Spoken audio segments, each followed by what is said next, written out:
All right. Well, we got the Weber Wildcats leading the free world in defense. It's going to be awesome. I don't know if there's probably a team in China or North Korea that might have better defense, but right now in Big Sky Conference, this is a really, really good defense and a very solid physical offense that we're going up against. So it's going to definitely be a challenge. They're playing for the Big Sky Championship, and it's going to be a heck of a game. They came off of a big win last week and looked very good doing it, looked really good doing it, and they look like a really sound, easily the best team in the conference that we've seen this year. You mentioned that they're playing for that conference championship. I mean, is that something that you guys are going in saying we want to spoil that, or are you just worried about getting a win in general? Like, what's kind of the mindset? We're going to do our best to win the game. You know, that's no. I was just mentioning where they are. Yeah. You know, and we know where they are. They are in the like I said, they're playing for. I don't know if it's outright. I think they get it. Can they get it outright? If they win and NAU wins, I think they get it outright. I'm not sure, but I know.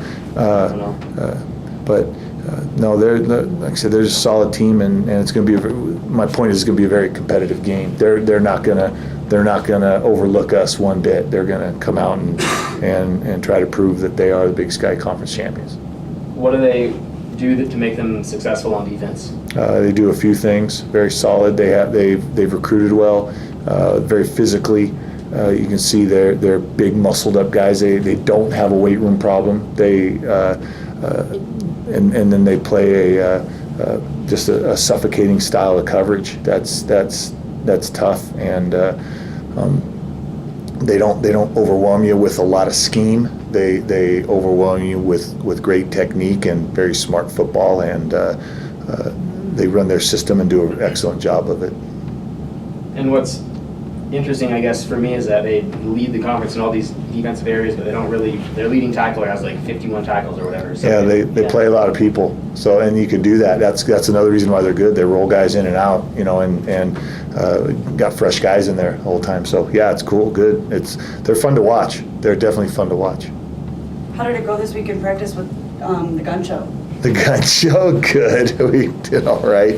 He's doing okay. It was a good week for him. So he's okay.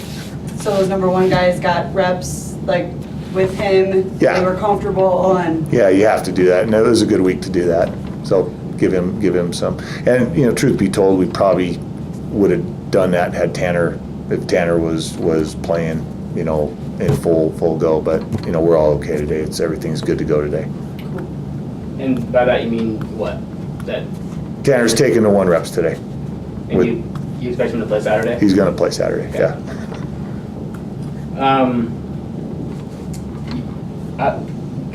Able to comment at all on Weber's offense? They're quarterbacks. the thing that's amazing about them is their O-line is so young. They have like three freshmen start. They're all back next year. I mean, come on. They're big physical guys. They run more of what people would consider more of a traditional offense, and which is an anomaly in the world of college football these days. And they do an excellent job. You know, they like heavier personnel. They have a great tight end, number 87. Their left tackle is really good, number 56. Like I said, I know numbers. I don't know names. You just sit there and watch guys and their numbers. But they're gonna run power. You know, you hear the announcers say they're running power football. Well, that's what they're gonna do. They're gonna try to mash it on you. But they're very, very effective passing the ball. You know, it's not like they forgo that. And then you know, if you look, they're second in the conference, 16th in the country in scoring offense. So you know, they get it in the end zone. And the big thing with them is, as I look at them, is their scoring zone. Or what people call red zone, whatever you want to call it, scoring zone defense. They are number 1 in the country. So, like I said, there might be a team in China or North Korea that has better numbers, but not in the free world. Is there anything they don't do well? No, that's why they are where they are. I mean, Coach Hill has done a wonderful job going from 2014 to where he is now. Each year's gotten better, and there's no discernible weakness in the team, and said it's a fun to go up against a well-coached operation that plays as hard as they do. So what kind of game are we looking at? Like a lot of points on the board? God, I hope not. I don't know. I hope a lot for one team and not a lot for the other. But I don't know how. You never know how it'll go. So they're a good defense. It's the immovable object versus the irresistible force. It's going to be fun. If you're a player, you want to.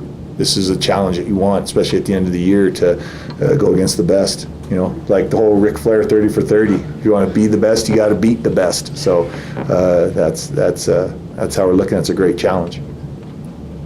You guys play Weber at the end of each season, which I guess means it's kind of tough. Your rival team. How do you guys kind of view this quote-unquote rivalry? Well, in order for it to be a rivalry, the other team's got to win once in a while, and there hasn't been a lot of wins on the Idaho State side. So, no, and in future schedules, I think we only play. I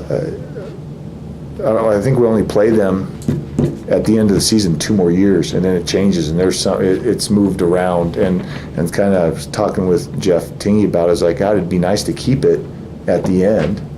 Just like everybody else, but the conference does what the conference wants to do. Now they dub 2 teams per everybody as a quote-unquote rival, and Portland State and Weber State are the only 2 teams that will play every year. So the conference dubbed it as a rivalry, but in order for it to be a rivalry, the other team's got to win every once in a while. And I know that they're just down the road. Obviously, I'm sure you guys battle over a lot of the same recruits. I guess what does this matchup, I guess, mean in terms of just rivalry? Yeah, well, first of all, any Big Sky win is good, yeah. and then teams that are closer to you, it's even better. So that's what it means. We want to go down there and make a good showing and hopefully come out on top. I guess how was the bye week, and how you guys feeling about this week? It was good. It sucked that it was kind of like at the end of the season, but it was nice to, especially for Tanner, to get him that rest, and then a lot of guys to get that rest before Weber State, and then just staying just fresh, and then get it basically ahead of Weber State and looking at them basically for 2 weeks instead of just 1, and so we get those extra days. They are the best team in our conference and stuff, and it's our rivalry that since I've been here, but it was nice to get just that relaxation and just people to get healthier for that last week. Any I don't know how much you've been able to look at Weber, but just any thoughts on kind of what they bring to the table? Yeah, they're a great team. It's going to be we're going to have to bring everything we have to compete with them, and it should be a good matchup. We know what we have to do offensively. We've been able to look at them a little bit, so they have a great defense, and it's going to be a challenge for us. So, we got to prepare and bring our best this week for sure. What does that mean when you know what you have to do offensively when you're facing such a good defense? I think everybody's just got to be sound and do their job. You got to stay within your role and just do what your job tells you to do. And if you stick with that, and all 11 do that, then we should have some success on offense. Hopefully. So I think that's just it. You got to be sound in your position and your job and execute that. Mario, you mentioned that ever since you've been here, this is kind of that rival team. I guess what kind of makes it a rivalry, and what would a win mean for you in this one? They're just a closer team to us, basically. They're in a different state, but since I've been here, it's been our last game every year, and we treat it as a rivalry. Just when Coach Kramer was here as well, and when Coach Finn is here, we talked about it when he first became head coach. That's what he talked about first, and just basically a win is, it's my last week, so I want to get a win under my belt, and with Weber State as well.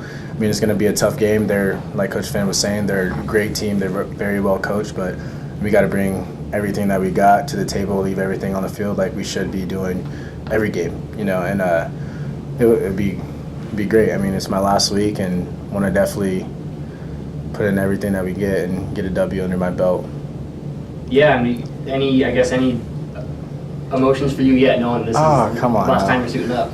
No, Not yet. It hasn't hit me yet. I mean, last week it hit me a little bit when I was talking to Steve Shack about just the role and me being here. It hasn't hit me. Not yet. I'm not trying to let it hit me. Just focusing on the game and stuff and that situation. But I mean, it will. It'll come in time. Definitely. But. How did it go with Gunnar this week? He said it was fine, but I mean, practicing with him, did it feel like you were missing your number one guy, or did it go well? No, Gunnar stepped right in. He did a great job.